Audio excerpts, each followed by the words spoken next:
Shalom. I'm Minister Dr. Cynthia Marie Whitley, but I'm not your conventional minister. The name of this podcast is Be Aware. Be aware of your thoughts.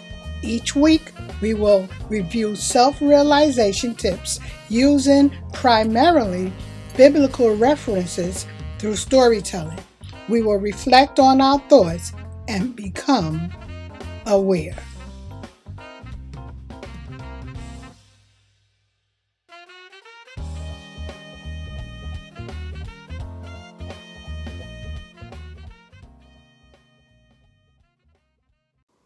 So I'm considering a new love, and I am faced with what do I do syndrome. Do I change my ways to what I imagine he is looking for in a woman? Do I remain silent and let him take the lead in all of our affairs? Of course, I know the answer is no, because I have what some would consider a rebellious nature. Actually, it's just that I follow my intuition very closely, and I always have. I've been labeled as a very spiritual person based on my study and practice. And the person I have my eyes on is someone whom I would consider a very spiritual person as well. We differ in that he interprets the Bible literally, and I rely on the Bible's psychological interpretation. So do I change? Again, I know the answer is no, because to do so would be to submit or place myself in a cage and live like an ostrich with my head in the soil, which I chose not to ever do again. I chose not to feel trapped again in my life.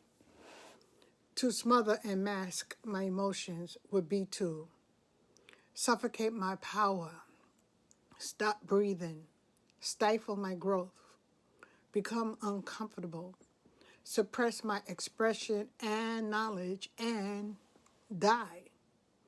My emotions, your emotions, are like dynamite that can either be released slowly or explode due to compression. Our emotions must and will be expressed. And like Cain in the Bible, if we don't rule over this energy, we will kill our brother. My belief is that our feelings are one way of God expressing himself in us and through us. And how are you going to smother God from expressing his will through humankind? You can't. And by the same token, you cannot smother what you know as your will. According to Sion de Rohan, in The Right Use of Will, she says this: the will expresses itself as feelings, emotions, receptivity, intuition, and desire. You may keep your feelings, emotion, receptivity, intuition, and desires contained for a while, but because of the nature of these energies, they will rise up. Denial of expressions will surface through our actions, or it'll rise and show up literally through our bodies, culminating sometimes in disease. Energy is meant to be allowed free movement. I began to practice Tai Chi, where I'm learning another method of using my energy in a controlled fashion. This week, I'm anxious to reintroduce a word I haven't used much, and that word is will, W-I-L-L. Our wills are a gift from God. Each person has what appears to be an individual will, and each will seem individualized. Yet there is one maker of the universe, according to my understanding. I love decoding words, which means learning their origin, known as the etymology of a word. The study today will be found in the word individual.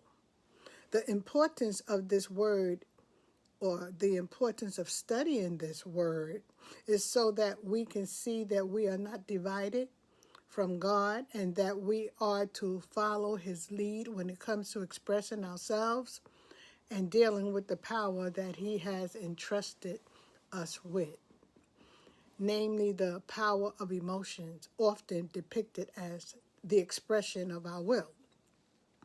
Let's look at the prefix and the root word individual. Reminder, a prefix is a word part added to the beginning of a base word or root word. When prefixes are added to the base or root word, it changes the meaning of the entire word. Remember the prefix in? We were taught in school, we were told that in, which is derived from Latin, means not. So examining the following words, we derive the following meanings. Invisible, meaning not able to be seen because of the prefix in and root word vision. Incorrect means not correct because of the prefix in and root word correct. Inactive means not active because of the prefix in and root word active. Inconsiderate means not considerate or kind from the prefix in and the root word consider. And the word for the day, individual, means not divided from the prefix in and the root word divide. If that English lesson was correct, then the understanding I derived means that individuals are not divided. Not divided from what? We are not divided from anything, anyone, or God.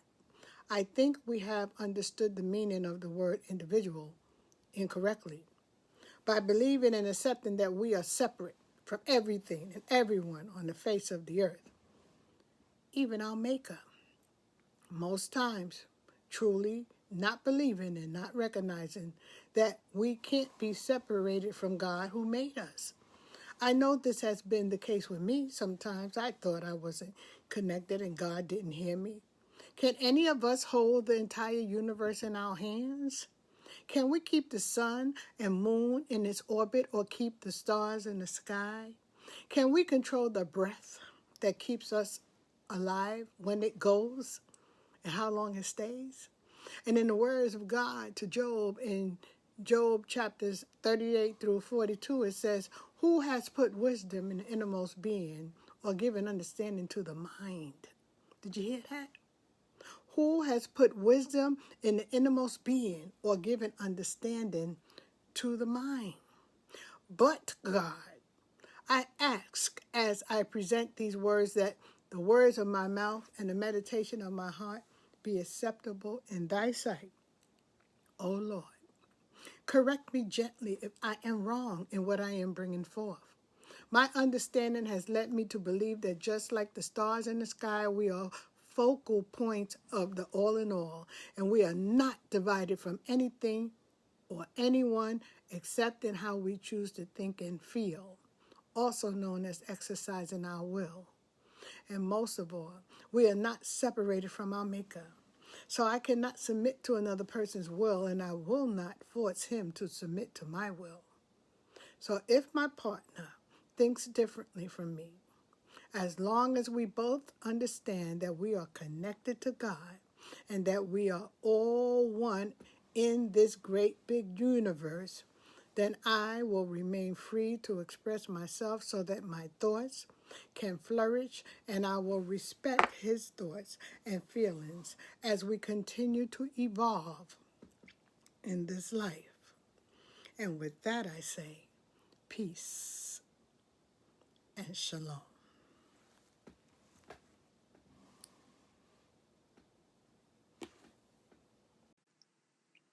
Shalom. Where my tribe at? Where my people at? I've been a storyteller all my life. I love telling stories, but I come now equipped with information, with self-help information from my study of more than 40 years. I have a lot to give and I want to give it to you. So listen to my stories on my podcast, on my YouTube channel, and in my books. Yes, in my books. Come to see where I'm coming from. so that you can see how what I have to put forward can benefit you, how it can increase and have you increase in your life. Shalom.